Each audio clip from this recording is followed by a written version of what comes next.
Good morning, good morning. Welcome to day 1385 in our Wake Up Everybody virtual community. My name is Marilyn Douglas Jones, and I'll be discussing with you today Abundance in the Village Revelation.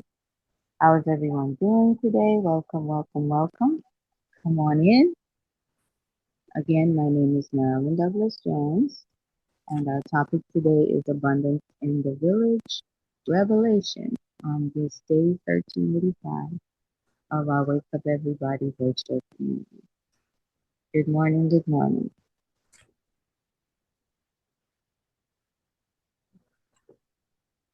Okay. Can everyone hear me? Yes. Okay. All right. I have this here on the phone. Perfect. All right, as long as you can see me. Peace and blessing, Dr. Marilyn and Will Nation. Glad to be here this morning with everyone. Grand Rising, Sister Teresa. Hope you're doing well this morning. Yes, ma'am. Thank you so much. Okay. Trying to get rid of this. All right, come on in, everyone. Welcome, welcome. Adam. Peace to Professor Marilyn. How you doing this morning? Fine, thank you. How are you? Good. Grand Rising, my sister Empress. Grand Rising, Sister Rashida. Grand Rising, Brother Chris. Every day is a good day that we wake up with a whole family, especially with you, Professor Marilyn. Absolutely. Thank you so much. It's great to see you. Great to see you. Smiling face. Yeah, let's talk about growth and progression. That's right.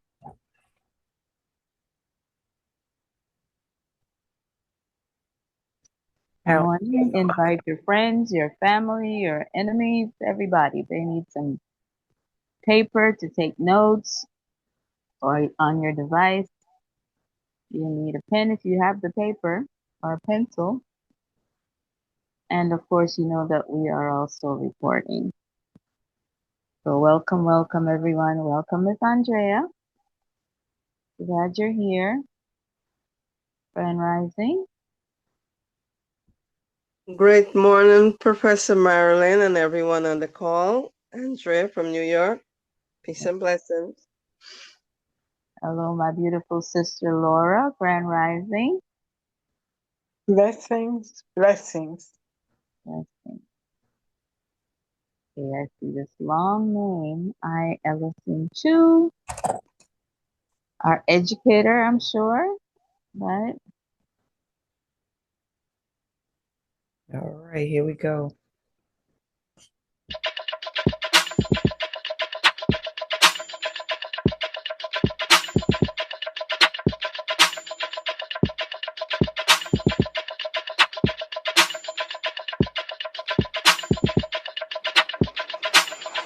Wake up everybody, it's time to get up. Wake up everybody, it's time to get up. Stay woke, stay woke, stay woke, it's time to get up.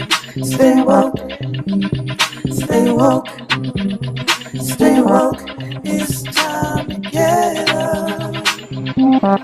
We're healing, we're dealing, we're growing. Together, together, releasing. We're teaching, we're moving. Together, together, we're learning, discerning. We're striving. Together, together, we're leading, connecting, transforming. Together, together.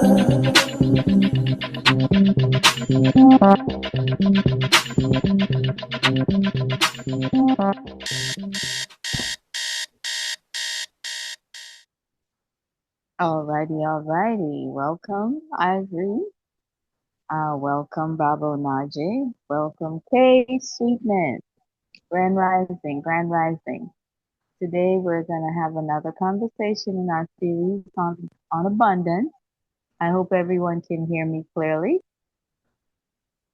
Okay, and today our subtopic is revelation. So far we have gone from the evolution, the Genesis, to revelation. You may recognize these words. So at this point, we're tying it all together. And yes, we're talking about money, but we're beyond money to wealth and abundance, right? And so let's have these questions here.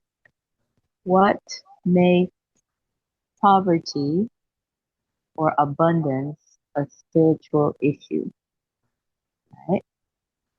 Abundance is beyond money and it includes natural resources, but it becomes a spiritual issue because it's beyond both of those things, beyond what we can see to how we feel about what we see. Poverty has become the most powerful weapon in generational warfare. What do you understand about the term generational warfare? Anybody want to think on that for 2 seconds? Have you heard that expression before?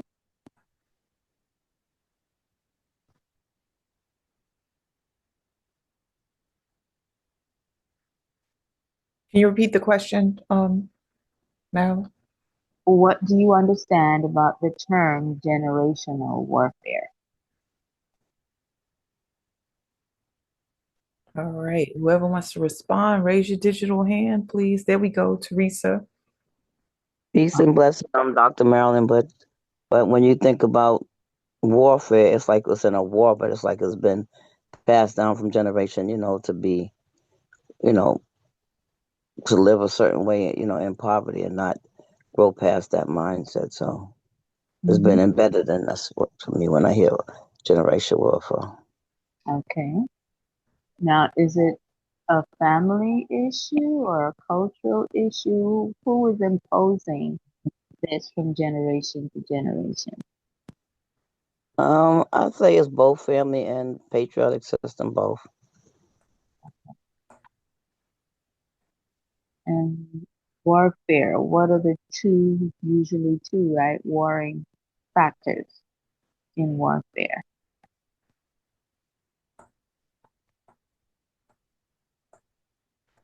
Are you asking me that question? In general, if you have the answer, your mic's Oh. open.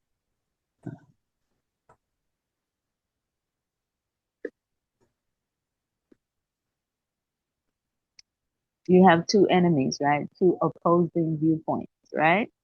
In war, right? And then every side thinks it's the good side or its interest is better, right? And then if you're on the outside, you might see things differently. So we hear there are two sides to every story, but there are actually at least three, right? The person who can see things more objectively, which takes us to a level beyond the two warring factors, right? So poverty is not natural.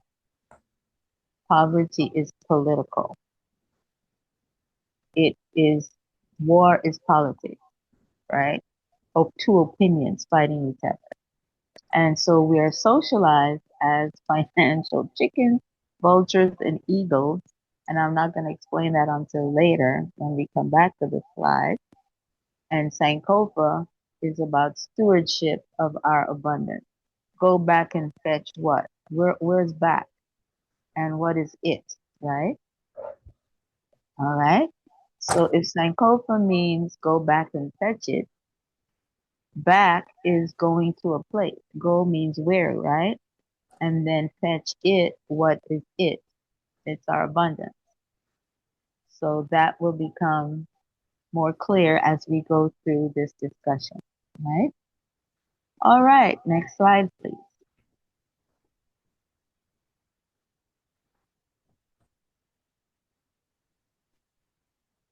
What makes a community seem poor?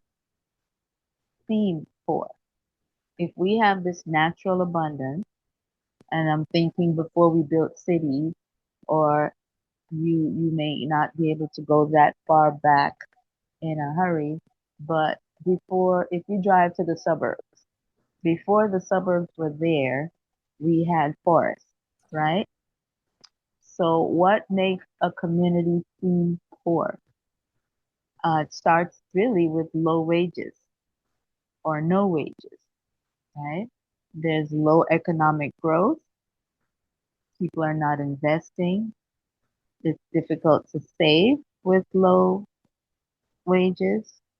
And so with this lack of personal development, because the levels of education and healthcare, access to recreational facilities, low levels of human capital, meaning we're not meeting our true value. And so with the low wages, we can't build the infrastructures that we need. The taxes may not be there. And so low productivity also makes us seem poor. You don't see factories or high-rise office buildings, etc. Now let's sit in that for a minute. Do you see anything that you think is not true, or you want to add something? Let me know. How does this image strike you?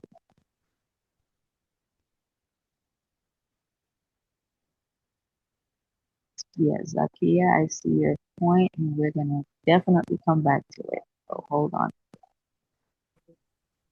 We have Any ways we seem poor? we have a hand up. Baba J, go ahead. Good morning, family. Peace and blessings. Peace and blessings. I guess my question is, at what time period do these charts emanate from? Because if we look at Europe and their expansionism across the world, and certainly slavery, that's how they gain this thing called money, right? Wealth and control of the natural resources, and of course, exploiting the labor. So my question is this chart like from 1865? Is from 1900s? Because slavery was a generator for European wealth. And of course, that goes back a little ways. Well, this chart is really about today because it's low wages, right? If we go back to slavery, the only thing that would change is no wages. So it's still the same thing. You can't save because you're not getting any money to save, although we did it. We can't invest except mentally and emotionally into our children for as long as we can keep them, right? Of course, there was not low economic growth during slavery. There was high productivity during slavery. So slavery is an anomaly that just flips a lot of things, right? But today, where we have this consistent hierarchy of pay, we're talking low wages versus back day in slavery, no wages. So imagine with no wages, we still were the most productive, but it wasn't benefiting us, right? So what makes the community seem poor is lack of development and slow to no economic growth, right? And that affects our psyche, right? We don't see our own value because we can't manifest it in labor. Okay. Next slide, please. You have a hand up, and I wanted to share something about this, but I may be adding an element that doesn't belong in this particular flow chart. So, I'm sorry? Go ahead, let's try it. Okay. So when I think about growth and development, I think about narratives, and whoever's telling the story about the neighborhood or community can paint the picture of poverty and low output.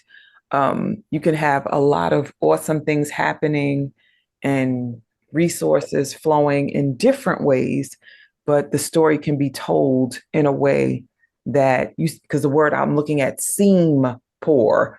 So I think that whoever's telling the story about it, how it's put out into the world, will have a community seem poor. And then, Go ahead. I'm sorry. and then for it, the seeming is a biased perspective, right? Yes. Because what some people call poverty, some people see it as just the village being the village. What we can't get, we produce ourselves. All these inventions are to eliminate poverty and to restore abundance. And we are the great inventors inside of slavery. Within slavery, we soothed our convenience, right? It made wealth in terms of financial wealth for other people, but it first started with what makes life easier for us. Ashe. Thank you. All right.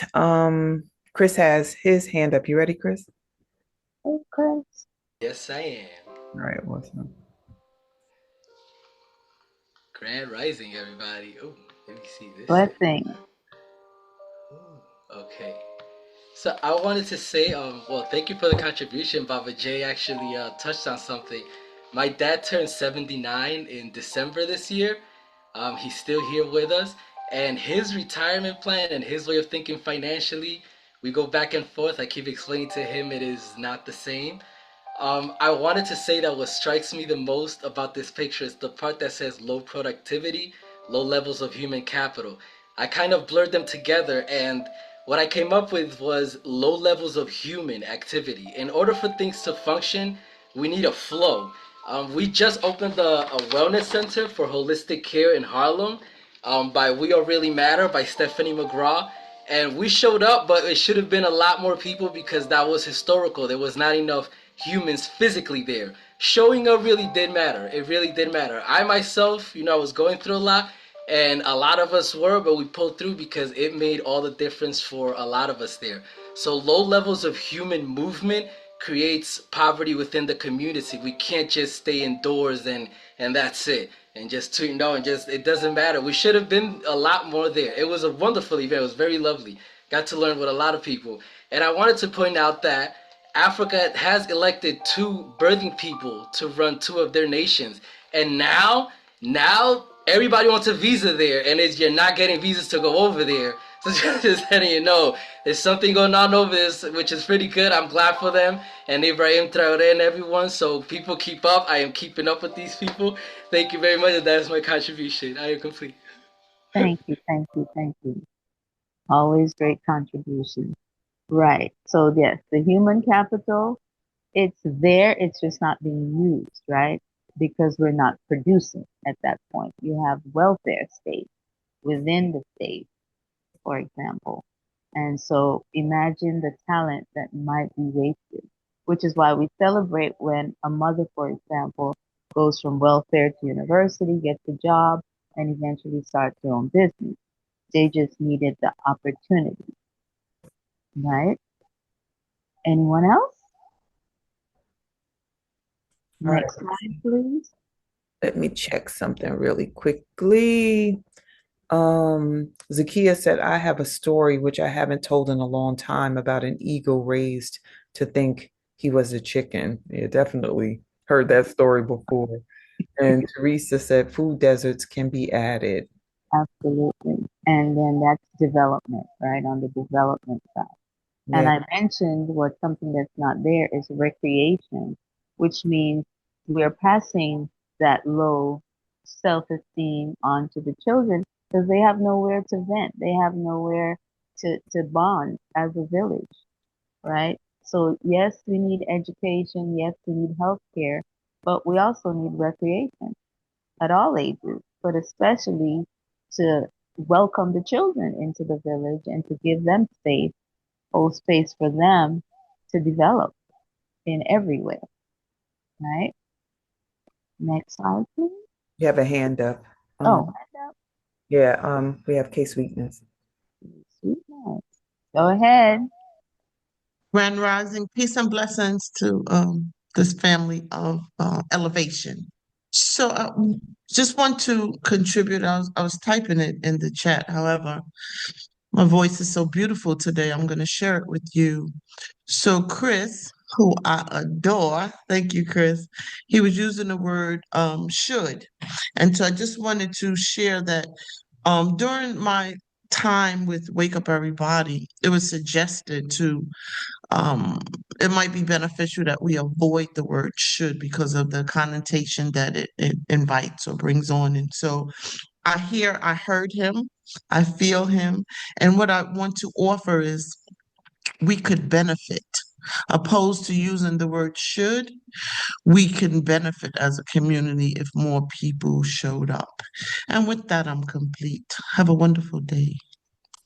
Thank you, thank you. I love words myself, right? Okay. Anyone else?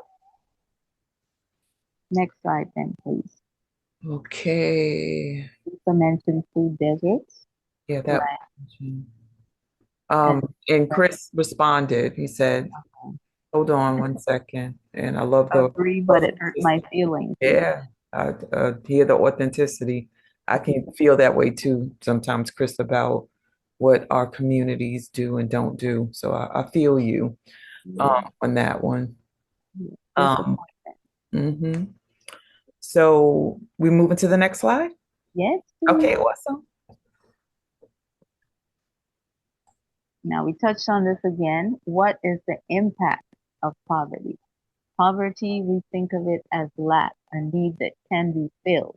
That's how we would benefit from thinking about poverty. It's temporary for the individual, right? And it is a deficit in the community that can be eliminated. Thank you, Kate Sweetness. Okay. So the impact of poverty impacts our mind psychologically, right? Self-esteem when we compare what we don't have to what someone else has. It can affect our temperament. We get angry and frustrated, right? Because we want something, it's out there, we can see it, but we can't reach it. Okay. Our social skills at that point, that's where crime comes in, right? Or that's where bullying comes in. Or we aren't groomed to be peaceful, to be gentle. We don't have the luxury of being at peace when we're hungry or when we don't have the right supplies to school and we are judged even by the teacher, right? And so our family relationships, they say most divorces or breakups are around money and these other psychological stages of lack, right? And then a culture makes the best of what it has, but it's looked down for being a different culture in a negative way, right? There's not a lot of golf in the welfare community, right? And then golf is elevated as some gentleman's sport. Horseback riding, it used to be just hanging out in the countryside, but it then becomes equestrian. So the vocabulary changes and it becomes an Olympic sport that rules out a lot of us because we don't have access to horses and that kind of training, right? And so our mental wellness is impacted by all of this. And then we go into social wellness. It's hard to concentrate in school when you're hungry. Or how is your brain being impacted by malnourishment? You're eating, you might even have snacks and all these meals a day. But what are we ingesting to develop our brain in ways that we can excel, receive the information, process the information, and even be creative about the information in inventive ways, right? How how do we choose our friends? We're choosing our friends now for safety. We hear bullying is on the rise. We see the mass shootings in the schools. These are frustrated people, right? Not that we're dismissing the victim, but there is a reason that person is a victim of something else that then becomes hurt people hurting people. Right? And do we build a sense of community if we don't have public safety? Right? Do we trust the people around us if the TV says crime all the time and we see crime ourselves, right? And then how do we satisfy ourselves or soothe ourselves? We have drugs and alcohol. Somebody supplies that to us abundantly, right? We don't lack drugs and alcohol in our community, okay? And so that's where the warfare, when someone is giving you something that's not good for you, that's a war on you. And your choices may not be as clear. And so you accept what is given to you, thinking it's the best you can do, right? And so then we end up with genetic issues even. You know, we went through a phase of crack babies, for example. The trauma from way back, remember it's generational, right? The trauma of slavery becomes child abuse or becomes other domestic abuse, okay? And so that can affect us genetically, not because we had it from day one in the genesis of our lives, but it has come through us to impose issues, right? We are being managed. You hear the term social engineering and it sounds really good, but we've always had social engineering. It was just negative for some of us.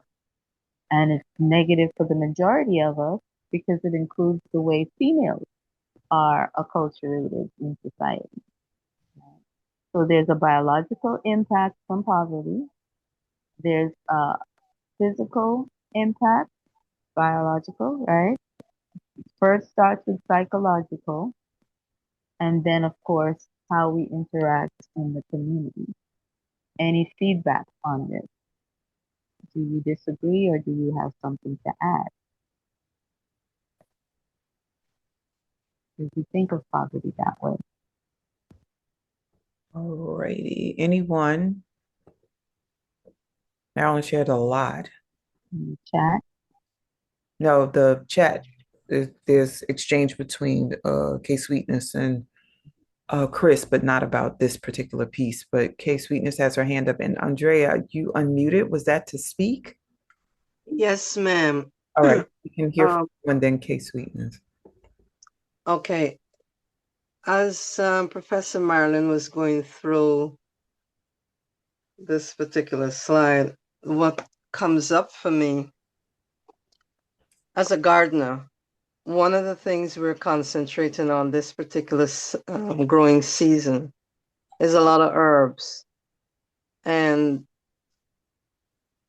where we're thinking is about healing our community collectively, starting with us who are members of the particular garden. And so when Professor Marilyn is mentioning about the social and the psychological, I was just thinking what those fresh herbs can really do to your body, the nutrition, the nourishment, the healing. And I'm just thinking that the garden would be a place where a lot of that can all start and grow from there. That's my contribution. Absolutely, because that's part of the natural abundance, and we were given natural abundance. So when you think of certain herbs, for example, it's also aromatherapy. We hear these big words and people make money off of them, but to smell mint or to smell thyme, right? Even an onion sometimes, you know, um, it's aromatherapy. And the chemicals, if you put those in the food, the chemicals from these herbs are meant to cleanse you or rejuvenate you or even to make you better looking, your skin, your hair, your nails. So it's very important that we have a garden and be deliberate about it so that it serves our entire holistic wellness, right? And of I'm course, glad yes, go ahead. I'm glad you touched on the aromatherapy part. because we do have lavender and some of those that you mentioned. But I was at a workshop on Sunday in the Bronx, one of the gardens over there, and I was introduced to papalo, Papalo, that herb. And the moment I tasted it, I was like, wow. It really brought up what when I eat foods from any, for the want of a better term, from Spanish people cooking. Mm-hmm. I just tasted that herb and I was like, wow, I can't wait to really smell the aroma when that really blossoms out. So I'm really excited about that. Yeah. Mm-hmm. That takes us into Sister Laura's territory where she tells us food is medicine, right? And medicine is food. Great. Sister Laura, did you want to say anything about that? Um, yes, good morning, Grand Rising, everyone. Thank you for Wait this one topic. second. But I think Kate Sweetness was up. Yes, I was going to share that we were just waiting. Oh, okay. Yeah, Okay. you can come Okay. back on after Laura. So, Kate, you ready? Mm-hmm. Yes, yes, that would have been a good flow. I'm cool. I'm easy. However, I just wanted to acknowledge that I'm impacted by the when I look at the words self-esteem, and I think about my mom and her education and how because I was exposed to different types of education is to me why I'm evolving. And then I think about my father and his father who were not so much hooked on phonics or education. However, they had different crafts. A welder, my grandfather was on the water welder. And so, to rise above these things that we're being exposed to as far as consciously or seeing consciously how and deliberately certain things are put in our way to hinder us. People of color hinder us from moving forward with vigor. So, yeah, being feeling that I'm responsible in a way because of knowing that certain things were deliberately put in the paths of my ancestors. So now I'm here, not that they're all dismantled, however, I have a new level of knowing. And so with the self-esteem, so how am I going to extend uplifting to another if my esteem is low? So I was looking at that word with all that you had shared, with the crack babies and stuff. I definitely have direct information and have been exposed to that personally. So yeah, just feeling my feelings and then recognizing that I would love to go to the Woo Garden, wherever it is. If the Woo gets a garden, I would love to go. But then also watching and paying attention to what I eat is that being told that the weeds that we tend to even try to kill are things that are nourishing to us. So just being programmed to either destroy that which is good for us or stay away from that which is good for us, it's a lot. It's a lot to absorb. And then, like I said again, accountability is a word that is in my vocabulary. And collaboration, Shawnee, is my favorite word. So I'm glad we're collaborating this morning. And with that, I'm complete. Thank you. Maybe just a minute before Sister Laura chimes in. Yeah, and then In Baba the middle, J has his hand up in as the well. middle at the bottom, it says under mental wellness, family relationships, culture, and trauma. There is such a thing beyond self-esteem as cultural esteem also. So even though this little light of mine, I'm going to make it shine and my skills give me self-esteem, I still have a challenge with the media's representation of my community. And so I may have low cultural esteem.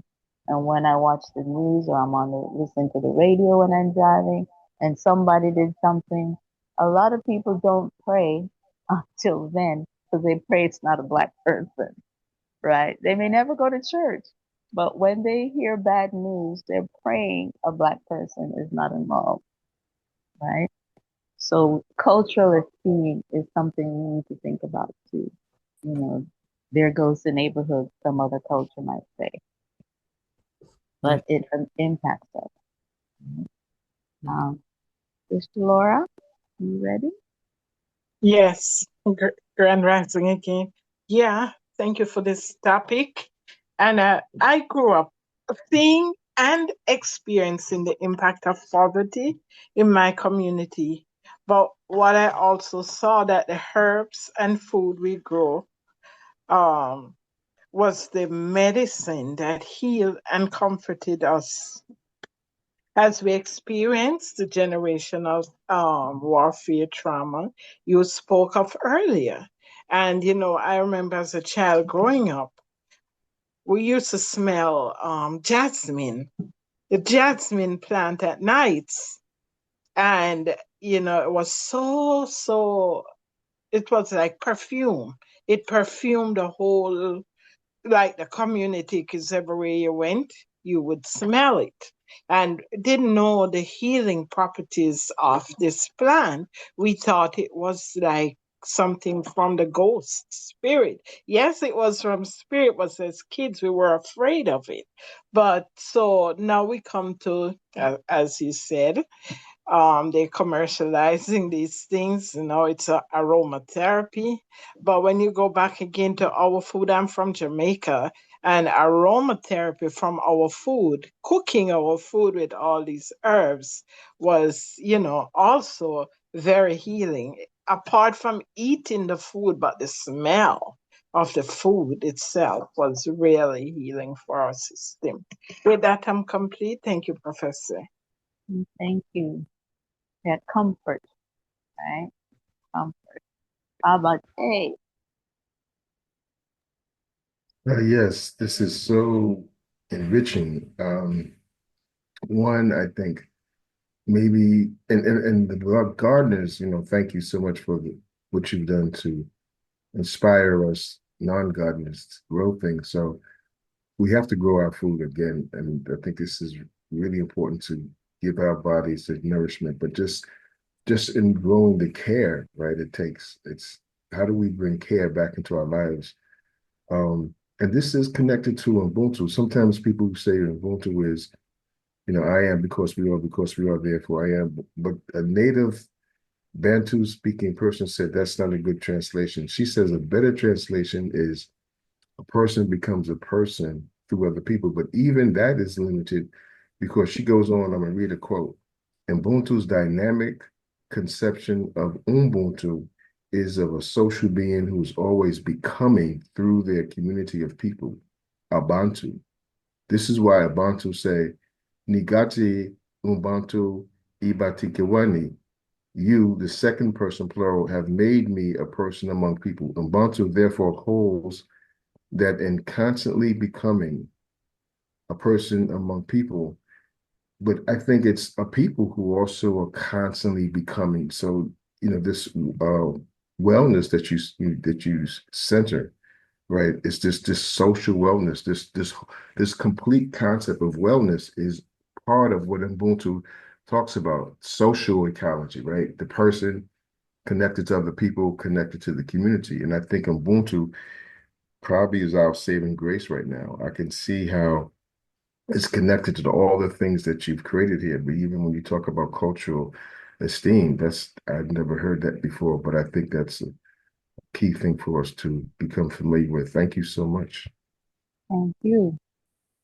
Absolutely. That holistic aspect of wellness is very important. Anyone else before we hit the next slide? Okay. Next slide, please. Right. And Marilyn, if you My could. voice. Yes, ma'am. Thank you so much better. Felt it getting lower. Okay. So in our society where we saw the word human capital, capital can mean a lot of things, right? Um, Financial wellness is the focus in a capitalist society. Well, finance, is the focus in a capitalist society. But we must also see that as an opportunity side of wellness, right? How do we achieve growth if we're in a low income uh, neighborhood?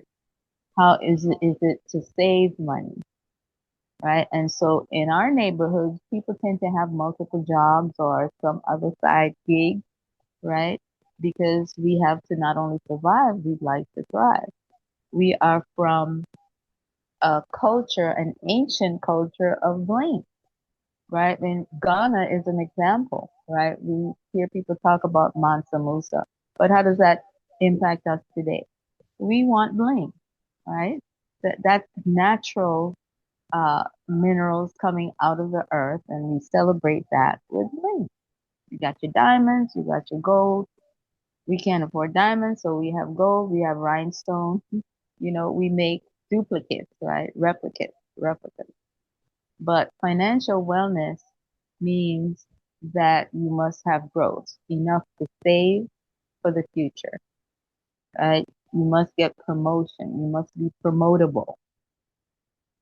Okay, you should not be stuck in the same position.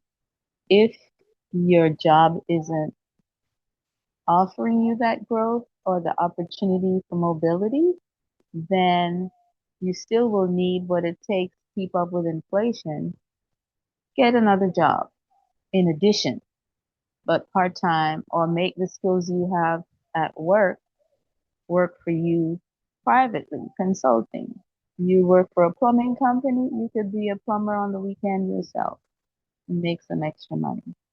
So don't look at a second job as something that's going to wear you out if you're already good enough to be consulted in your skill. And if you need to make that money, make that money. The lottery's not going to help because you're spending money and you may not get that money back. I'm not saying don't play the lottery because you might hit the jackpot. But what do you do to make sure your bills are paid, your children are fed, you look nice, you smell nice, right? So growth is important in every aspect of life. And then you want safety. You want to put your money where it will grow, but to start out, you want to play it safe where you don't lose it, right? And then you want that growth to happen quickly.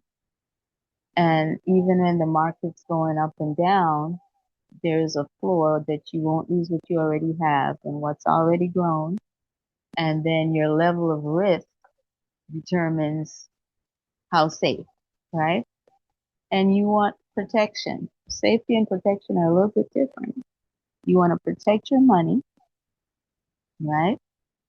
And more than likely, protect your property, protect yourself, right? So this can apply to finances, it can apply to everything. Your food is supposed to get your children to grow and for you to keep becoming healthy or managing the health you have. The food needs to be safe.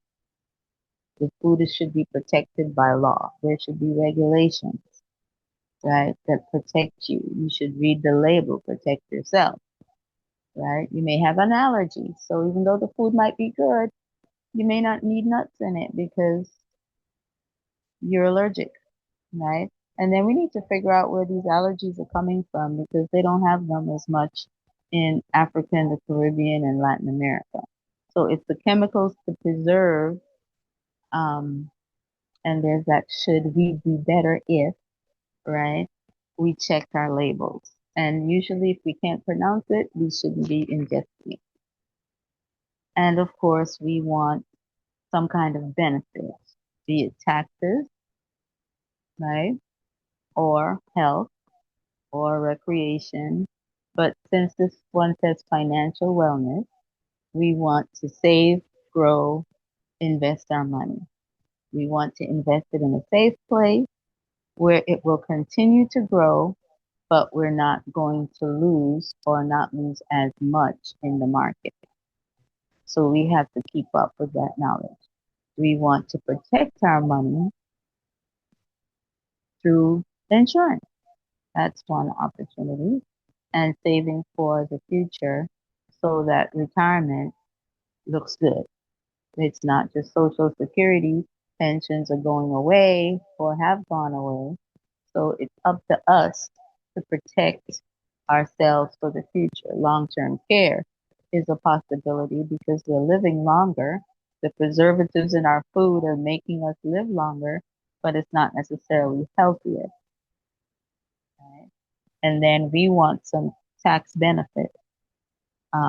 We want to understand the difference between taxing now, taxing later when we take our money out, or not taxing at all because we've already been taxed, use the tax now and invest it so it becomes never again taxed.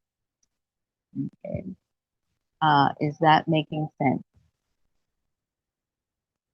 These are generic enough words where it applies to everything, but now we're going into the financial side. So you have a few hands up, or at least two, sorry. I saw Chris first and then K Sweetness. So Chris, you ready? I saw Cake Sweetness first. Oh, okay.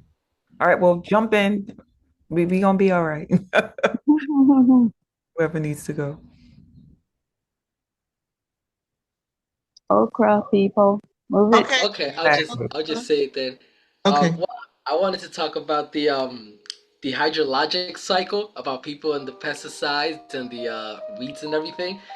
When the rain hits Earth, it takes everything down all the way down to the dirt and the ocean, and then everything evaporates back up into the clouds. So everything collected on that one cycle, that's a whole new shower we're getting. So that greatly affects what we put down on that one shower.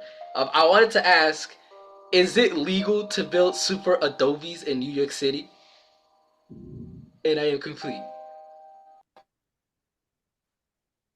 I don't know if there's a lawyer or realtor in the audience, but what I will say is in the cities, we're into multi-family spaces now and even multi-purpose spaces where you have the first floor is commercial or parking, second floor is commercial or parking, and then you may have residential spaces. And so to make the most use of space, we have multi-purpose buildings in the city. And even in the suburbs too, maybe a lower level, a shorter level, we definitely have these multi service type spaces. So you have to go fairly rural, maybe, to be able to do those super adobes, even though they could be multi. And I know that in Africa, that's where they're going. They're using the natural environment and ancient culture to now make it where it's ventilated properly. So that's the little I know about that. Does that help? Yes, thank you, thank you. All right. And any realtor or uh, architect or whatever can jump in. Okay. I'm neither of those. However, thanks, Chris. I like that question. I'm gonna follow up with that as well. So I was wanted to contribute to the conversation with the Food and Drug Administration. Just throwing that out there while you were talking, Professor, about financial wellness. And so really paying attention to, when you follow the dollars, right? Track the dollars. And so it was brought to my attention that the Food and Drug Administration is not coincidentally linked together. So when you talk about reading labels of things that they have on the shelf now, so the government allows certain things to be put in our food, yes. And so who benefits from the things that are being put in our food, and really what's the objective of having so many choices on the shelf, right? Because there's competition. We want to have more. From what I'm paying attention to, it's all about, gaining money. It's about money. How much money can I make? Not so much is this safe for people to eat? Or is this safe for people to ingest or breathe? Even so many things that we are breathing, we're cleaning with, and they knew that it was not safe for us to breathe. The things we've been putting on our hair, they knew it was not safe to do. And cigarettes, a lot of things. And so what I'm saying is, as we waking up, I don't know whether it was Marvin Gaye or Teddy Pendergrass, but as we're waking up, everybody is paying attention to what is there and then how we can move forward with the changes that we ought to make um, with what we need to do. Because from my position, I have to be healthy if I'm going to do this work. This work is not easy. And when I say this work, the work of dismantling thoughts that I had that were not true and then embracing the truth of the matter of not just who I am, but what my responsibility is as I'm on the planet. So yeah, the drug and food administrations, so the drugs and the foods, they're all linked together. So if I do get sick from the food, then they have drugs to make me feel better, yes? No. All right, and with that I'm complete. Thank you, and that triggers something in me too. Of course, it's Teddy Prendergast, but then Marvin said, "What's going on?" Right? So we need to do our research. So in the beginning, I think people meant well, right? Agriculture, a lot of science came out of agriculture, and because things had to move, they had to put preservatives in it so it would make the journey, and that was natural. They knew how to hybridize something. Um, well, we call it, yeah, we use the term hybrid, right? So we knew how to do that safely to increase growth. Fertilizer was natural. So I'm talking on the room. Grandbaby getting ready to go to school. Bye. Okay. Concentrate. Okay. Sorry about that. Uh, so yes, we have natural fertilizer that would make things grow and stay healthy. And then of course somebody decided to we want more, that growth, right? That multiplication. And so how do we do this to make it go even further now since we're into the global age? And then some wicked person maybe says, how do we use batch numbers? Okay. And how do we use other chemicals in competition? We have to make it look prettier or we have to make it look the same. And then we started altering the genes, right? We like our chicken to look white because we see white as purity. Eggs are normally brown or blue or not as white, but because we have worshipped the whiteness, then chemicals have to be put in there to keep things looking like it's only clean or healthy if it's white. And then that became an issue for us because when you modify things you did not create in the first place, you may not be thinking about side effects or you may not care about health. Bye. Okay. Yeah. Um, and so it's summer, right? School's out, whatever. Um, and so that growth may not now be safe. So see what gets triggered, right? The risk. And so we have to be really careful by reading the label, by understanding how our own body works, what we can handle, what we can't handle, what makes us allergic to seafood these days, right? Why is there supposedly people who look like us have a intolerance for lactose? That Tell that to the Sudanese who use the whole cow and drink a lot of milk and grow really tall, right? We used to hear milk does a body good. Why is it hurting us now? Because the antibiotics they put in it are causing other issues, reducing our tolerance and building up our own anti defensive system, right? So it becomes a cycle And then why are all these things on the shelf looking so colorful? Where's the color coming from? In many cases, it's bugs that we would not normally eat, right? Nature has beautiful bugs and plants, right? But it doesn't mean we should be bothering with them, and they bother our system. Okay, next slide, please, maybe, if there are no comments. Big pharma benefits, yes, from genetic modification, right? But it also genetically modifies us, right? We have Chris's hand up, and then I'll put the slide back up so that we can continue. Chris, go ahead. Yes, I wanted to tell people to contact your Department of Public Works and also Departments of Recycles, because it matters. Like, people like to tend to follow trends, so if they say this soil does this for their plants, everybody starts buying it. But your ecosystem where you're at, it's not optimal, so you have to make contact and make sure which one is optimal for your area. You could be bringing good nutrients, and then your area, it'll electronegativity, it'll break it all down. So don't buy better. And the enzymes to break lactose come from the Mediterranean era, in the Mediterranean area. And also for people who like birds, they're pretty and all, but when you bring a bird from somewhere else and it escapes, it's a lost slave here, and it does not speak the bird language here. It does not have the enzymes to break the worms that it sees here or anything that we leave here, and it'll die just eating our quote unquote good food. So it's also good to always take care of them, because if they go away, it's a problem with the ecosystem, a whole imbalance. And I am complete.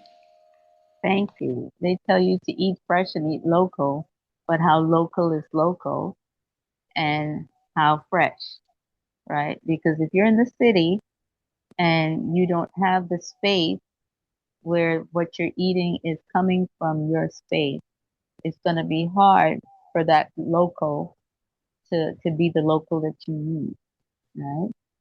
And so it becomes really complicated.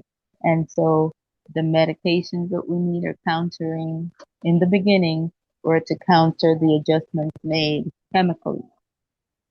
And so, pardon? In the drawer. Sorry about that. So at that point, we need to be very careful because somebody meant well when science was in the university. When science was taken out of the university, it was all about the money. Let's just think of it that way. Thank you, Marilyn. I'm going to put the slide back up, and we're approaching the 8 o'clock hour. So if you could make an announcement, and then we can carry on. Okay. We're going to miss you if you have to go, but you can also check the recording, right? And if you can stay, that would be great because it was scheduled as a 90-minute session, and we're almost done. So I will definitely do my best to stay within the time allotted because I respect your time. But if you have to go, have a great day and catch us on the tail end of the recording. Okay? Let me read this statement from Laura as we prepare to carry on. And the contact information for Marilyn has been dropped into the chat. So you all who may have to transition off, please do grab it before you go. So Laura said, Big Pharma benefits from the generic modification of our food, healthcare products, and drugs. Absolutely.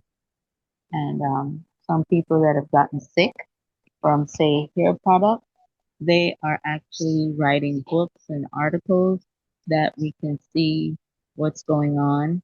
And then if some of you, I don't know if you watch African movies or keep up with your favorite stars, but they're finding out that even the glue they use on the wigs are causing their hairlines to recede. And maybe some of the chemicals they use in their hair are causing cancer. And then, of course, a couple people, and when I say a couple, it's a lot, but in different places. The glue they use on their eyelashes is in the heat. It's making them go blind because those things produce fumes. And so we have to be really careful. Yes, we want to look cute, but it comes at a price. Okay, so it's not just food, it's our cosmetics, right? It's things that are meant to enhance us, but at the same time, it might be destroying us as well. So we have to be careful. Mm-mm-mm. All right. And so, what is the basic formula for building wealth? Well, you need money and you build it over time so it can grow. Savings for interest, for example, right? And you do the research and get a good rate of return on your money. But if you have too much credit, that percentage rate is always higher than your savings rate. When you're paying a loan, your card might be 12 to 40% sometimes based on what they call your credit rating. But when you're saving, it could be less than 1%. And you need some kind of expert to show you. I mean, you can read it, you might hear things on TikTok, but is it going to work for you with the amount of money you have? And so someone should be able to help you to get the highest interest possible on your hard-earned savings, right? And as we talked about, it may be hard to save if the income is low. And when you get that second job, if you can live on the first job's income, save the second job's money, and invest it, protect it, and so that's your retirement plan, right? Because they don't have pension plans anymore, and who knows what's happening with Social Security politically, right? So money over time plus the rate of return minus inflation minus taxes will give you wealth or start to give you wealth. What you actually control is that plus or minus rate of return. That minus is about credit, right? In an ideal situation, the only credit you have is your house and your car. And maybe to start, you will have a credit card for emergency. That's going to require discipline. Of course, if you pay on time, they might increase it and we want to go shopping. But we need to pay it off as soon as possible, right? Inflation, we can't necessarily control, at least not we, the people. But it's hard to keep up with inflation if you just have one job. And it's growing at a rate of 2.5 to 3%. So a dollar is now worth 97 cents, right? And you have to think about that to get the best rate of return. And then you have to pay taxes. You're taxed anytime you open your wallet. You're taxed when you're shopping. You're taxed on your property. You're taxed on your income. And so you cannot avoid taxes, but there are ways to pay the taxes that you should pay as opposed to someone else's taxes. So when you put all that together, money over time plus or minus the rate of return, factoring in inflation, and minus those taxes, what you're left with should be wealth, right? Any questions about that? I don't see questions, but we'll see what unfolds. Let me read some of the comments. So Queen A said, yes, brung a turtle from Florida from my daughter to Cincinnati. I told her no a million times, and her brick brother and sis talked me into getting it. I told him that the turtle gonna die. It's too cold here. We brung it with us to Ohio. When it died, my daughter was mad until I reminded her of what I told her back in Florida about our weather. It lasted a few weeks. Poor little Tink Tink. Poetry. I love the story of it. K Sweetness said more than one source of income, not always two or three jobs, indeed, because you're gonna have the money and then have no quality of life or good health. Niger said, I remember in the late 90s, early 2000s, there was an explosion of Dwayne Reed locations throughout New York City. I remember thinking and saying to people, the plan is for everyone to be on medication. And here we are.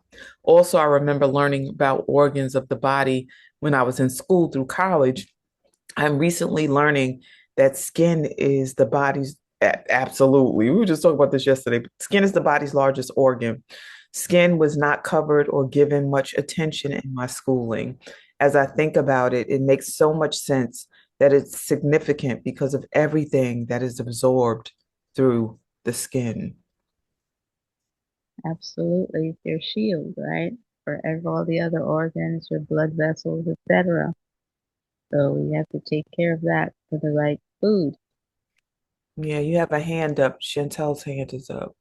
Chantel.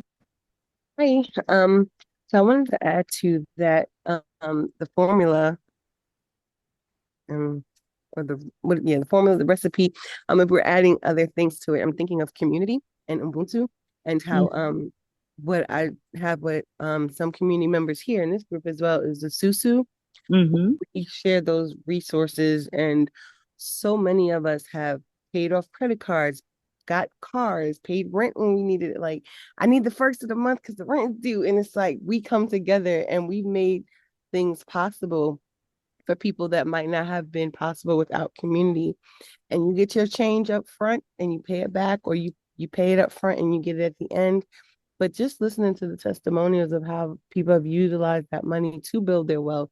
If you pay off, my cousin right now has 5 hands, and we're like, we don't know how you do it, what you doing it. She's paying off 5 credit cards at one time. And Mm-hmm. when you get rid of that debt, you're closer to what we call in the group, like, I'm not getting out of debt, I'm moving towards financial freedom. So we also look at the words that we use as well, but she's getting there much faster because we're coming together to do it. And I'm just very surprised and grateful to be a vessel for that. It's just like how much we moved and how much faster we moved because other people had their hands in it and community came together to support each other. I'm complete. Awesome. And that's okay. It's for the individual to get out of debt, but you can use that same if you're say you have 5 people putting in 100 and you're collecting every week. What are you doing with your 500? If you're getting out of debt, that's wonderful, but if you're just blowing it, it's not wonderful. Right. Yeah, your goals and And intentions. yes. And so if you have used that to get out of debt, the next step is to build a larger community. If we don't have a community center or we support the nonprofit that's taking care of the kids after school, we need to spend some of that money on that or focus that particular susu for that. You can have more than one, Yeah, they right? can be specific. Yes. And then you can even do it where, okay, we're going to go on a girls' trip. Oh, But the yes. thing is, personally, for the future, in terms of investing it for the future instead of just spending it and starting over Right. every month, that's a step where you pay off your bills. And now that everybody's bills are paid off, then let's move to the next level and pay it forward into the larger community. Absolutely. And that's great. It's a great idea if we did something for the larger community because we always say that money is my own natural energy yield, right? And so when we put that money back in the community, the reciprocity and that energy in and of itself is going to bless the group as well as the community. So thank you for that idea.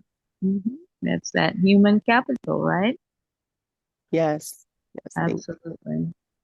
Okay, so if we understand the basic formula for building wealth, wealth takes time, right? Getting that $500 or $1,000 payout when we save together, it's only wealth if we manage it for the future, right? It's safety because we're paying off our bills, but it's wealth. Wealth is a forward thing, right? Okay. Any comments in there or? Yes, comments are definitely here. Let me see. Let me go up a little bit. Queen A said, and this is moving as I try to speak to you because folks are talking and I love it. Queen A said, Yes, which is why I only wear my own natural skincare brand. Speaking about skin and the organ and just how to care for it. And I just said I'm working 2 jobs now. I reject the suggestion that we should have more than one job because rest is so important. And of the time it steals from my life, I hope to release a job as soon as I can. Um, so stop hoping. What's the plan? Right. Declare it, even if you have to shift it. Because hope doesn't necessarily turn into action or Mhm. activation. Um, Queen A, yes, I learned this the hard way, meaning about the jobs. They also love stay steady. You will find your peace in time. Your time will create uh, your time, create and enjoy your day, love. Queen A, I'm gonna fight you. You better put these grammatical pieces in here so I can read what you're saying. No, Um, I was seeing you reading it. I was gonna say I'm a corrector. No, I said, yes, I learned this the hard way. Also, love. I told her to stay steady. She will find her peace in her time that she create. So I all was saying your time that you create, enjoy your day, love. Basically letting her know that she got to create time. It don't come to us. We got to create it. Ashe, thank you. Yeah. And Chantel said passive income. What can you do? Um, Well, passive income begins with regular income before it becomes passive. So time is that piece that we're talking about, right? and let me see. Chrissy said we are the nonprofit working on multiple community centers for us by us. And there's a link that was shared by Chrissy. The goal is connected communities and centers, third spaces for us across the globe. Thank you, Chrissy, for sharing. Chris said a woo trip next year. And Chrissy said, you did amazing reading the Queen A message. I was impressed. Thank you, Chrissy. Speaking another language. I'm bilingual now. All right. Let's carry on. I thought I saw Chris's hand again, but I'm not sure. I think you put it down. Are you wanting to share or you good?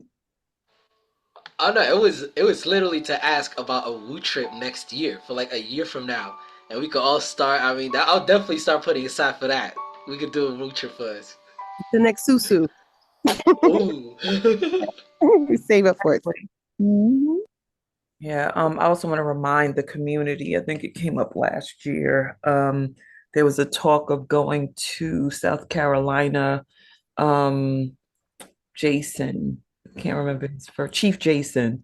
Um, and then it kind of faded out, but Gina was working towards orchestrating the trip.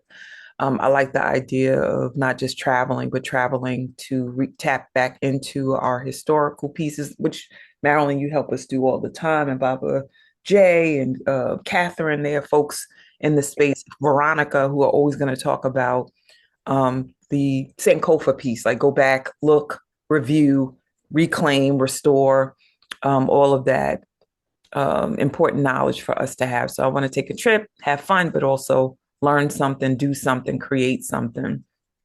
So Marilyn, we good to go with this slide or are we staying here? We are good with this slide. All right, thank you. Here we go. And so we're into the how. We've seen the what. And so what is a strategy for achieving this financial wellness? We need to use those nonprofits to have financial literacy there in those centers, because the earlier you start, the more likely you will achieve the kind of wealth where you can have peace of mind on retirement, right? And so what we're looking at is called the X curve. And the one going down, you see the arrow on the right, that's your law of decreasing responsibility.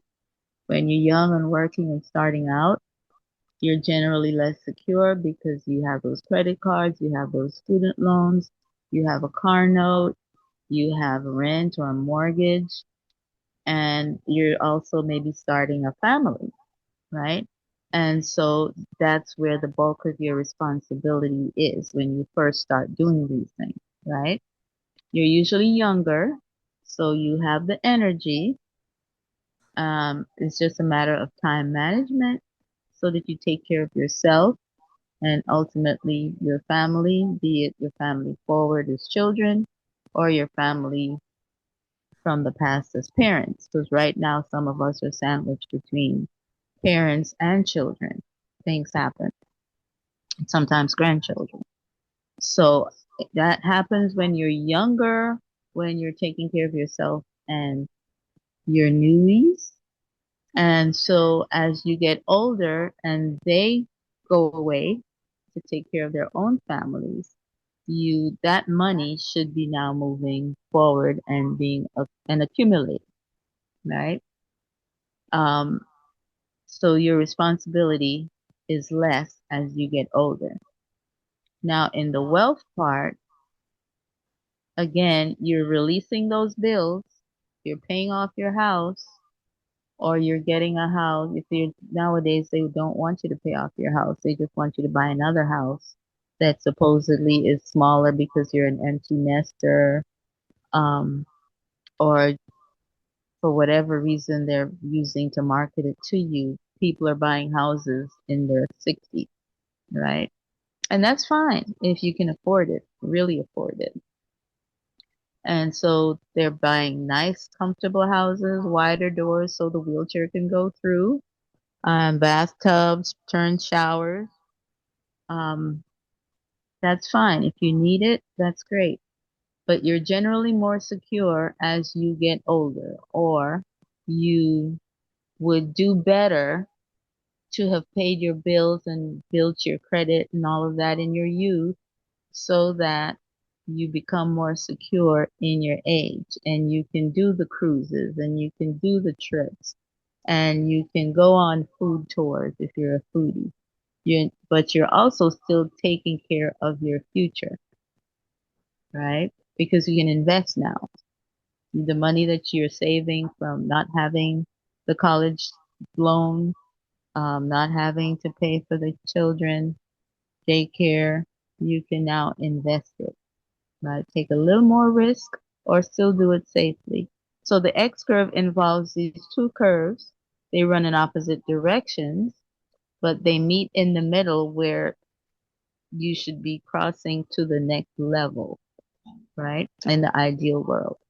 So the later you start, the less time you'll have to be comfortable in the next phase of your life, but it's not too late. That's where that second job, if you like what you do, it won't feel that way because we waste time anyway, especially when we're young.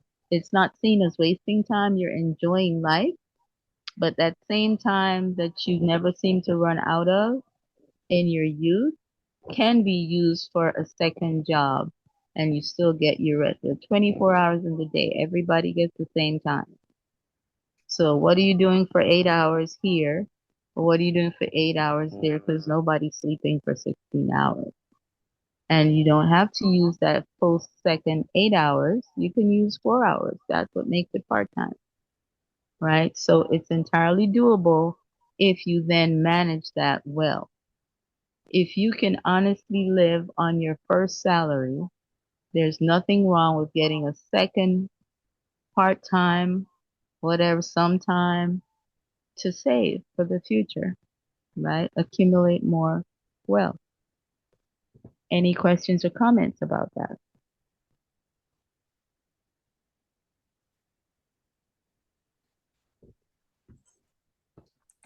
Let that sink in. Anything in the chat? No, there's nothing in the chat since earlier. No. So that's the part where we're actually putting things into action, right? We've learned what to do. Now this is how to do it. Okay. And so next slide, please. You have a hand. And mhm. yes. Yes, I was just trying to let it process a little bit. See where it says younger, taking care of your family up to law of building wealth? Mm-hmm. My grandfather from the silent generation, he bought a lot of sewing machines, and that's all he taught his daughters. They all bought houses and lands, and they're all, saying they all did the thing, the American dream, outside of the outside of America. So those kind of things, whatever you teach them now, will really become the thing of tomorrow somehow. It's not just all academics, and that's Mhm. that resonates with me. I am complete. Awesome. And let me back up even to the wealth before that. If you don't want to do a second job, marry somebody who has a job, or live with your sister who has a job. And you can build wealth by sharing, working together, just like the Susu is in the house, right? And so you could have a bigger house and still pay what you're paying for your apartment if multiple people live in the house. And it teaches you some social skills to get along because you have a goal in mind, if you think about it that way. Somebody working in fast food, the culture tells you get out of the house at 18. But can you live in your own apartment comfortably without stressing about bills on fast food money? And so who's your best friend? Is your best friend in the same position? Maybe if you live together, get that 2-bedroom apartment, you can go to community college or go wherever you want to go to do more and do better, right? So if we look at the divorce rate being about money, then the marriage, maybe if we planned if we had a financial plan when we were doing premeditated marriage, then money wouldn't be a problem because that's a significant part of your family planning, right? And so it's transactional. Life is a transaction. All How right. do you feel about this slide? Hold on 1 second. Otherwise, Chantel, you changed your mind and put the Oh, share in the chat. Just I want. had, yeah, well, I had two shares, and it was a video of a lady who was leaving the parking lot, and she had a Rolls Royce, and the guy said, "Wow, man, what do you do for a living?" She said, "My husband," and drove off. And so it just made me think about you saying marrying somebody who's rich. thank you. Good investment, yes. And I just started um requiring admin fees for the susu, which were love offerings. And not everybody was giving love offerings. And then now it's like a requirement that you are a certain amount of money is deducted every time I send you money for your hand. So that's one of my forms of passive income now. And it's a job in itself to manage all that money. And I think I was like, why haven't you been paying yourself for doing this? You're a banker, technically. So Yeah, that's my forms, and I'm glad that I started to enforce that as well. time is using your time, and it's a value that you're adding to, manage everything, and so you deserve to be paid, right? Okay, is there another slide? Yeah, hold on. And so the steps to stewardship of this abundance that we've been given, right? If we have a job or a side gig and a job, let's see how we do that. So we increase cash flow by getting another job or by making wise investments, right? And we ensure proper protection of that money and our lives and our health through insurance, right? We eliminate debt by using any extra money that we have after paying bills. This is for startups, right? To eliminate debt, pay down our credit cards, use that susu to pay down your card, use that second job to pay off your student loans so that later or at the same time, you can have an emergency fund. A credit card is not an emergency fund, but it is a start until we can save better, right? The average person cannot afford a flat tire if they own a car, right? They can't afford Uber if they don't live close to work. So an emergency fund is very important. If the regular transportation system breaks down, you have an alternative that's not going to stress you out. We can go from the very simple examples to the very elaborate examples. So this is about different levels of wealth, right? So once you've increased your cash flow, meaning you have extra money, you use it to make sure you have properly protected your life, your health, and that money.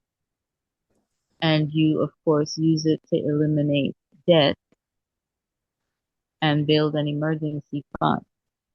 GoFundMe is not an emergency fund. Okay? It's just glorified begging sometimes. GoFundMe should be for startups, okay, for real charity. It's not to bury people.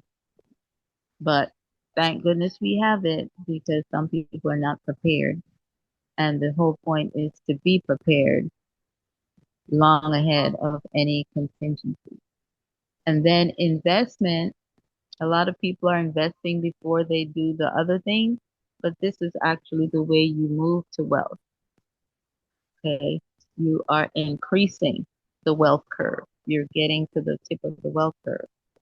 And a lot of people are investing in, say, crypto or whatever. And that's fine if you're getting the return, but are you paying your rent or are you using your rent money to gamble on crypto? Right. And so people will tell you their stories when they have a lot of money, and other people, they don't tell you when they've lost money. So it might be a little different from playing the lotto, but is it? Right. And so it's not that you should not do it, but what's the better plan to achieving the wealth we deserve and the comfort, at least, the peace of mind that it takes to live well now and retire well later. Right? So based on your level of your risk tolerance, investments are good for everybody. There are some safe ones and there's some risky ones. Right? And those are the things we talk about in the 6 workshops that I plug you into. I'm not the one teaching all those workshops, but I am the one that would assess where you need to start to meet an immediate need. And then we go from there to learn about doing all of this in general so that you're familiar with the concepts. And just because someone uses a lot of insider terms and just dazzles you with their brilliance, it doesn't mean you should invest your time or your money in doing things. So when you know how money works for yourself, you can make it work for others and the community. Mhm. Yeah. So, yes. I want you to finish your sentence. Yeah. All right. So I'm going in another direction. I know it's 8:27. Maybe this is the session that I need to do, or maybe we can partner on this. I want to offer a different way of thinking about some of this, because stewardship is I think of stewardship on a metaphysical level. And when I think of these steps or these layers, I think about the in between. When people talk about brick, they often talk about mortar. And so when I think of the Wake Up Everybody virtual community, I think of stewardship and wealth building in a different way.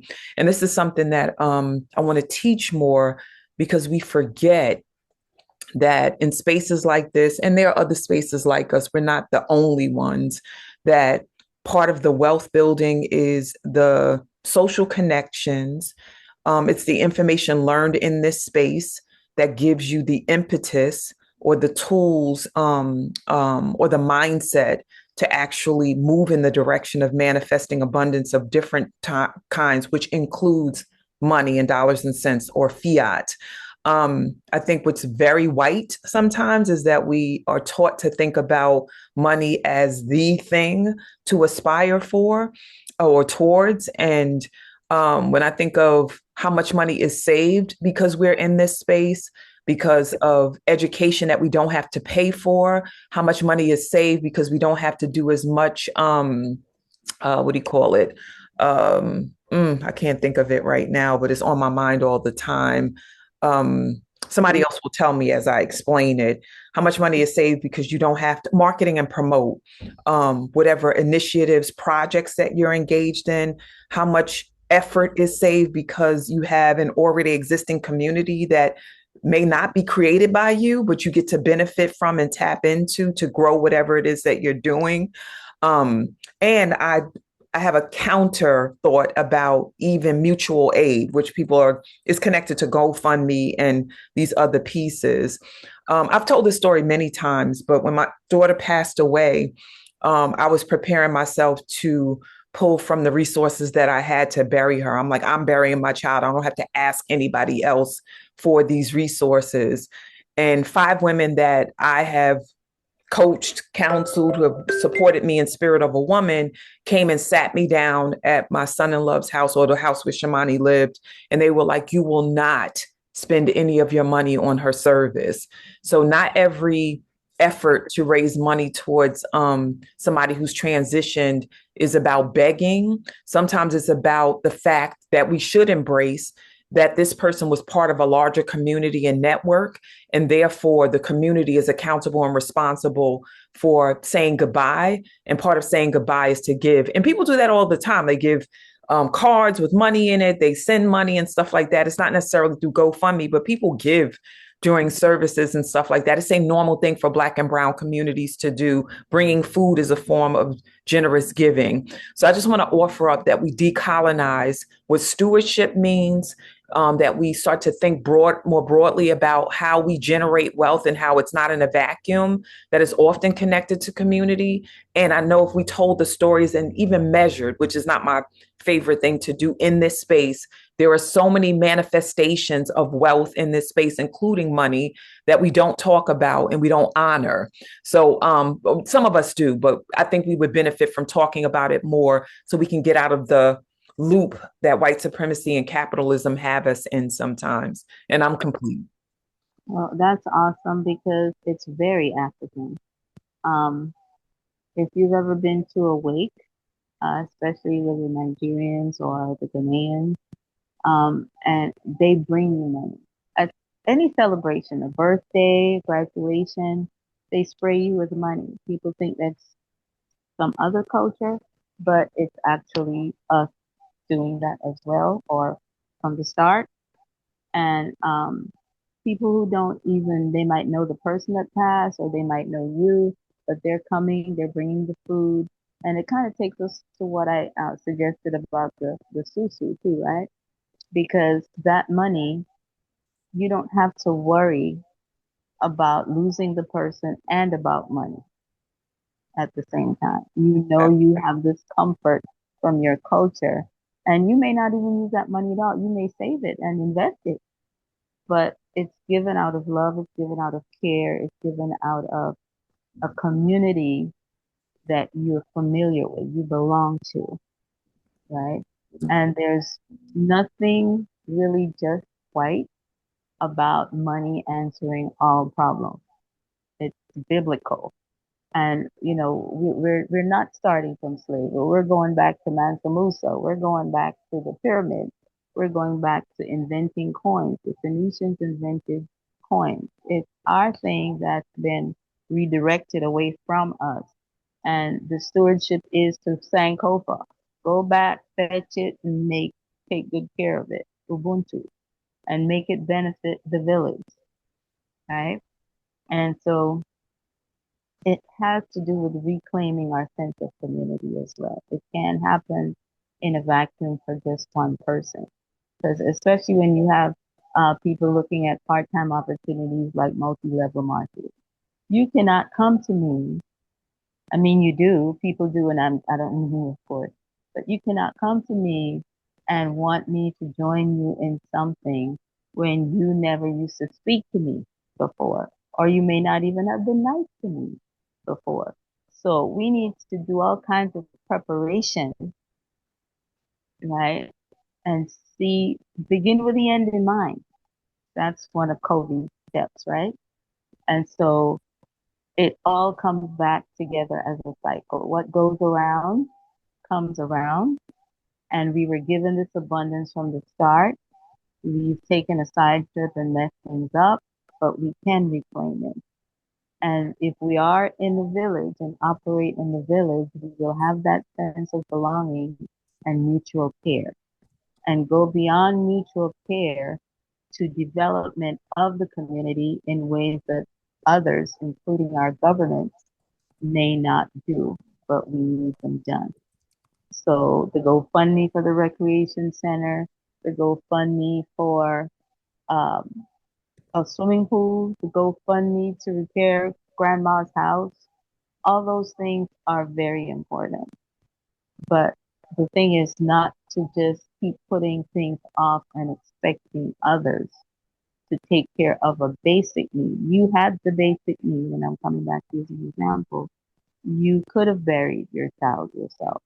But because you are part of a community that cares for you and you have cared for them, then they showered you with affection and care and fun. And it's the same for Woo. If you like Woo, you should be making a donation or a regular commitment. And especially the people who are facilitators, they're getting more and should give more. And this is just me making my pledge to Woo at this point. Because I have an audience now that I did not have before. And if I were to get an audience like this, I would have to do a lot of traveling, which I still do, but that's to make the money. This I'm sharing because I care, right? And I have made offers and people have reached out for those offers. One or two have benefited, people have just not bothered, but the offer stands at all times. Right? So when we understand that poverty is not normal, it is political. Violence, poverty, and discrimination are political, right? And so we have ways where we've always been able to get around those things. And this wealth building, this stewardship of your body, stewardship of your environment, stewardship of your money can translate into paying it forward since you know how to teach someone else. Okay, so each one teach many. We're not into the teach one anymore. The population is large, things need to be done, time is urgent. If not now, it's never. Right? And so I think that was the last slide, was it? And maybe go back to number 4, if that's the last one. We're not into each one teach one anymore. That takes too long. And you have a family, you can't just teach one, right? So, okay, is this the last slide? You sound tired. Well, no, I'd like to get back to that number 4, I think it was, that had all the questions, because it kind of wraps it up. I thought about go back to the slide number 1. The one we moved around, yeah. Yeah, hold on one second. I'm hoping we're getting a different perspective each time, and it's sinking in more that we do need to be good stewards of our money because we're depending on ourselves to do well, and others are waiting for us to do well. Chris has his hand up. Go ahead, Chris. I'm putting the slide up too. Yes, that's it. Hey, Chris. Hello. Yes, it's just the last thing I wanted to say because I also think of it like Shani said in a metaphysical way. It definitely is. I feel like I've gotten stewardship because Teresa the other day was talking about something about there was angels back here and the light and everything. And I got to thinking and I realized my paper's back here. And the people that are on that paper, I also have a second copy. You know, some of them are no longer here. They're spirits. You know, they're definitely angels around me. And when I have this, I feel like I have stewardship of birthing people. That's why I'm building a birthing center and a super Adobe. And how Shani was saying, thank you for the contribution because she touched on a point. These things do not happen for us. It's almost rare. That was huge. I do apologize if I hurt any feelings, especially to my birthing people. It's just that these are so rare to have that it's just, you know, the impact. It doesn't come every day. So to me, I was just in disbelief for a while. But I definitely do feel like the poverty definitely starts with us. We have to start moving. We have to start making, you know what I'm saying? Everything is understandable, but I did question myself and I told myself, can I justify not being there? And once I realized that, I know I'm going through stuff, but I couldn't justify not being there. I went there. But everything else is understandable. It's just that we have to, you know, understand that, like Shani said, this does not happen every day. And that is huge for birthing people, especially. This is huge for when we build our birthing center, which Bruce McIntyre III is running for political office, and he's the only male in the maternal care field running for birthing people. And we are trying to get this together. So, it's only because of that. But thank you, everyone, for listening to me and for your words and everything. I definitely love this session. And we got to do this food trip.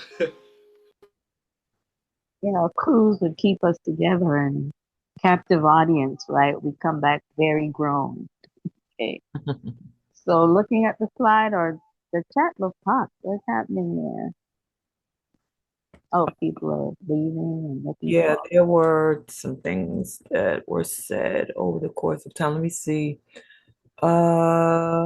mutual aid. Yeah, Chris said New York City and Chicago are its own country. Outside of them, transportation is a critical problem for 8/10 of the American population. Queen A said she had to transition off, I think. Yes, thanks for sharing this, Shani. And I put the fire sign up. I can't remember. Somebody was saying something that made me put that up. Now I just said, agreed, Shawnee. I understand the concepts of being shared, but it's very colonized and assumes everyone starts at the same place, lives in the same linear fashion, etc. Laura, at Chris, the New York Port Authority is looking to add electric planes to its transportation system. The first electric plane landed at JFK on Tuesday. Thank you, Laura, for sharing. Niger, GoFundMe is what we've always done. Now it's electronic because we have technology. And I shared that mutual aid is a revolutionary act. It is an act of resistance to white supremacy and capitalism. Baba J said, yes, I'm looking for researchers who have mastered the history of mutual aid societies because it is what we need now more than ever. And let me see, something was said under this. Oh, you said poverty is not normal. It is political. So I just requoted that. I thought that was very, very powerful. Um, and Baba J said, each one teach many. Queen A said goodbye to us. And Adam said, heaven and hell is a state of mind, not a physical place. And Laura said, true that, King Adam. And then Adam said, wealth starts from within. Ashe. So those are the shares. And you wanted to go back to this slide? Yes, and I wanted to let Baba J, I want to suggest that you research the Victoria Mutual Aid Society in Jamaica. Um, it's it's where you invest in the mutual aid society and then as an institution, a full-fledged official institution. And then it's now also called the National Housing Trust, where they build houses for very poor people. Um, so, I mean, they're little boxes, but you own the home. And some are actually donated to people, and some, whatever you can afford, that's what you pay. But we donate into it almost like part of our retirement plan or mutual aid. We may never use it, but other people need it, so that it's there for them. And so if you look at the financial or the economic development in other countries, especially our countries, our diaspora, good things are happening. It's just that it's not happening enough. And especially when you have two-party systems where it's really meant to divide and not just to advance, pick up on what the other one left off doing. It takes us back to the culture where people really have to be for themselves as the masses, right? And so, yeah, mutual societies work elsewhere. In short, it's kind of like credit unions, but actually, credit unions are now becoming like that. It's not exactly as great as the mutual aid society, right? And then we're on the slide. So over time, what makes poverty or abundance a spiritual issue? Because in the very first chapter of the Quran, the Bible, the Talmud, in the beginning, the earth was created before humans. So it was prepared for us. And then you were sent to be stewards of it. right? Dominion did not mean chop down every tree, eat every animal. It take care of the earth and the earth will take care of you. And so it is a spiritual issue because it's beyond money and natural resources. The word stewardship alone, you are caretaker. And so poverty becomes the most powerful weapon in generational warfare. And in slavery, it really went exponentially and damaged a lot of cultures and people. Indigenous people,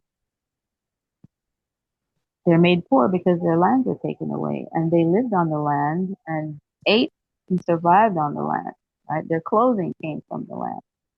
And so poverty is the most powerful weapon in generational warfare along with rape. I'm sorry to mention that. And so we're socialized as financial chickens, vultures, and eagles. A chicken looks down, a vulture looks around, and an eagle focuses from above and sees the bigger picture, right? Chickens eat their own nest, basically. They're scavengers, right? And then vultures, chickens process it for the general good. We eat chickens and we don't get sick, right? As long as it's not contaminated. Vultures eat carcasses and we don't eat vultures, right? Eagles, like chickens, eagles eat live food, right? They're predators that go in and get live food. And so are we satisfied being chickens? Do we celebrate vultures or do we want to be eagles? So Sankofa, go back and fetch it. It's about stewardship of the abundance you were given in the first place. Either here where you live or even adding going all the way back to Africa and investing in the resources there because it's a growing economy. And our DNA takes us there. So pick a place. You're going to have multiple choices and see where you can benefit and be of benefit. And I thank you for listening. And you may comment, but I'm complete. Thank you. Alrighty. Want to make sure that I acknowledge something in the chat. So we're saying this out loud and thinking outside of ourselves and our immediate families and start thinking about what folks are navigating out here in this current social and political climate. So Nija, let me see if I have to go up further. Sharing fun. Yeah, I just want to make sure that I don't miss anything above that because there's been conversation going back and forth on different things. But Nigel says sharing funds and community is necessary with the removal of federal funding, Social Security, Medicaid, Medicare, student grants, etc. Even scholarships, like just various things have been removed because they're associated with particular groups or equity or diversity, whatever it is. So it's just something that to consider and then strategize around. What also was said is that I think about this every day. And I've been talking about it a lot. And because I have privilege to be speaking in different spaces, institutions, hospitals, academic spaces, organizations, just talking about how we have to pull resources together and think outside of the box. Because what we've done traditionally, whatever that means, can not cover us for these right now times. Now, I just said, yes, I have two college students as a single parent who thought she was financially savvy. And you are, Nija. All of this ain't on you. I need help, even with the 529 plans. And if y'all don't know what that is, look it up. You can generate resources and invest so that you can have money for your children when they go to college. And I think you can use it up to their 25th birthday. And it's like not just regular college, but it's also like trade school and stuff like that. With grants going away altogether or being reduced, my community village that gives my kids money in envelopes are appreciated. I said, Ashe, sis, you deserve to be covered and supported as you cover and support your children. Chris says, I'm working on this for my birthing center. So just want to put this out there that there are people in this community that would benefit from support and covering and prayers and strategy. Once again, stewardship is taking care of us and recognizing how much we get from this community that we just, sometimes take for granted or don't think about because it's just offered and offered and offered. And some of us have been in here for 5 years, so you can forget like how powerful this is. And every now and then I talk about the dollars and cents of this space.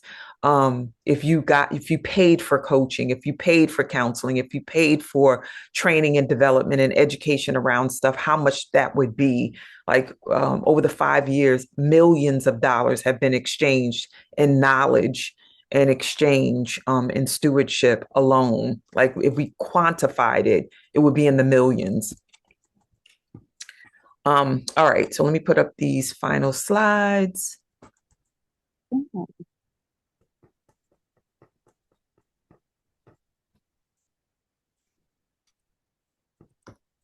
Maybe soon I'll talk about individual solutions in general. You sound muffled, sis.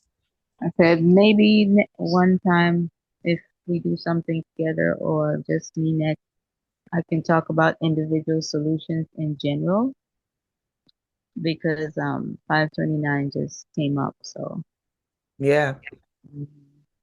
All righty. So we have the special offer. Can you share more about that, sis? it's a free evaluation of what your needs are, and then you're plugged into some online workshops that teach you how money works. And then, of course, if you see something that you need more information on, you can then come back to me and I can clarify it to meet your specific needs. Awesome. And here we go. Tell them how to access it. And the easiest way it seems right now is to email me your phone number or text me your email because I need both your email and your phone number to plug you into the workshop. And then on Instagram, I'm just being social and political. Beautiful. And cultural. All right. We've been talking about stewardship and giving, and I heard you, Marilyn, when you were talking about your pledge, your commitment. Thank you for sharing that. E.R. Robin says sometimes we teach what we need to learn, right? So just giving, pouring into the Wake Up Everybody virtual community as it pours into you. And there's nothing to feel bad about. Some people have it, some people don't. But I'm talking to the folks that just don't even consider it for whatever reason. And I know that part of the breakdown that has us seem like we're poor is the lack of trust we have for one another. We don't trust one another. So even giving in certain spaces, it's like, I don't know what they're going to do with this money. Like what, just the background conversation, or I don't have enough, like that mindset, even when we have full pockets and we're making ways to spend and generate for other things. So this is just stuff to consider. And these are the conversations we need to have. They're revolutionary and they're necessary because if you're paying attention to what's going on around us, then you know that we need to be ready and operating from a space of revolutionary action and mindset. So love offerings and donations is the invitation to give in this space through Zelle, QuickPay, soulleadershipdevelopment@gmail.com, and then Cash App, $ Spirit of a Woman. The code for today's session is #1385MDJ for this session. This is a reminder that we gave as a result of the experience of being with Marilyn and what she has shared. Chantel, I see your hand. Is this on purpose? Yes.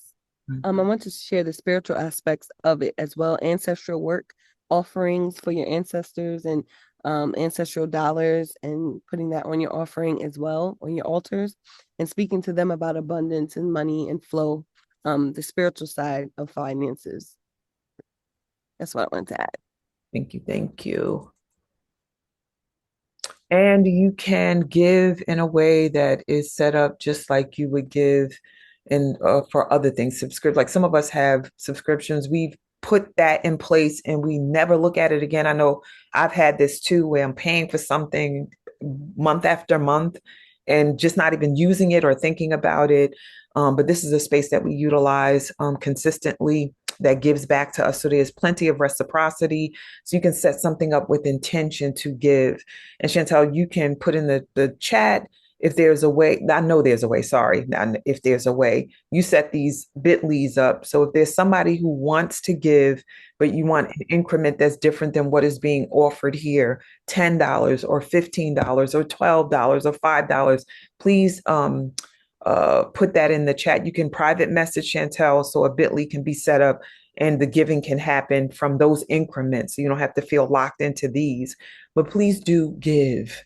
It's a form of mutual aid in this space for sure. So the infrastructure can be maintained. So on Sunday, our beloved Nigel Wilson, who's in the space today and who shared so generously and authentically, is going to be facilitating. June 8th is Sunday. It's a 90-minute session, and the topic is the right to bloom. And this is not an era, right? So the right to bloom, WRITE. And the Woo Nation welcomes new members. I saw some new names in the chat and just want to encourage you to keep coming. If they're not here, please, I encourage you to keep inviting them.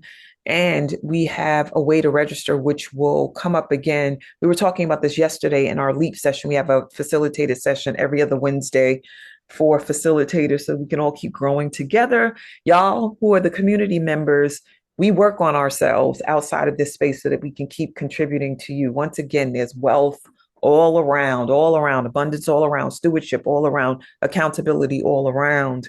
And sometimes we invite people, we send them the link and they come in automatically on Zoom, but we don't know who they are as far as the contact list. So we encourage them, please, to register or send the registration link to them so that we can capture who they are and stay in touch beyond the session, because we are here to learn, elevate, and ascend as a community. And we invite you all, as we engage in the ascension, to join us in the Wake Up Everybody space as a volunteer or admin team member. I am the founder of Wake Up, right? A conduit by which this was created, but I'm also a volunteer, an admin for Wake Up. Never want to get to a space where I don't serve in this capacity, meaning giving. I'll sweep the floors, I'll make copies.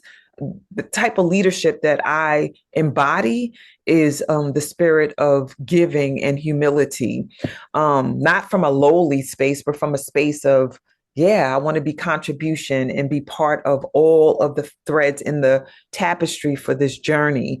So we invite folks to join us in this space to serve and volunteer. It has financial value. There's abundance inside of that. Like if we quantified it, but the biggest qualifier and quantifier is serving, and so that growth and development can be had by all. So put your talents, abilities to good use. Click on the link to complete the volunteer interest form. You can email us also at info.wakeupseries@gmail.com.